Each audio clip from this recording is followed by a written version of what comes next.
Азат, скажи, пожалуйста, вот что сегодня происходило? То есть тебе вообще сказали о том, что задерживается заседание? Нет, ничего не говорили. То есть меня вот сегодня в 9:30 утра вытащили, и я потом вот на сборочных камерах ждал порядочно, часов 5. Вот, и все. И вот теперь я вот тут стою, и ничего не происходит. Ну, а сколько ты сейчас вот уже тут стоишь, ждешь? Здесь я где-то полчаса в этой клетке. Вот в этой клетке, то есть тебя привели, да, и сказали, что сейчас начнется заседание, да? И ты ждешь, и никого Да. здесь нет. Но на самом деле вот задержки такие вот на 2-3 часа, это к этому я уже как-то привык более-менее. Вот. Поэтому мне казалось, что это совершенно то, что вот так сейчас задерживают, мне казалось, что это что-то такое дежурное совершенно. Расскажи Обыденное. вообще, чем ты там занимаешься? Как-то у тебя же вот ты диссертацию писал, тебе как-то удается заниматься там своими научными работами? Ну, как-то удается, да. Но, правда, как вот не раз озвучивалось и в СМИ, что есть проблема в том, что нет обсуждения с научным сообществом там каких-то задач. То есть все приходится делать одному. Вот.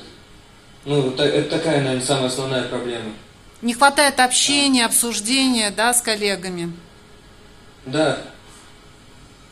Тебе часто пишут письма. Вообще, что тебе помогает там держаться? Помогает держаться, конечно же, письма. Действительно помогает.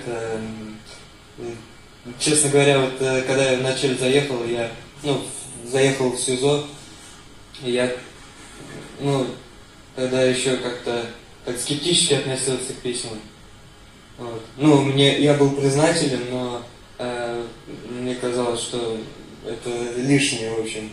А так обычно, знаете, приходят письма, и становится очень тепло на душе. Твои друзья, группа поддержки проводит благотворительные акции. И вот на марше Немцова все ребята тоже выходили с плакатами в твою поддержку, с растяжками. То есть я говорю тебе, чтобы ты знал об этом. Я об этом знаю. Я много слышу, мне много говорят о том, что за меня все борются. Вот, я всем очень признателен за это. И за то, что борются, и за письма, и вообще за все. Ученые за тебя очень активно тоже выступают в твою поддержку. Да. Как у тебя вот по состоянию здоровья? Что ты можешь рассказать? Как ты себя чувствуешь там? Здоровье хорошее в последнее время. Уже несколько месяцев не болел, что очень, что вообще отлично на самом деле. Меня хорошо слышно? Да, тебя очень хорошо слышно. И очень хорошо слышны эти крики за твоей спиной, просто... На самом деле там ничего страшного. Они просто не так, в общем, пытаются, как это у них называется, режим шатает. Понятно.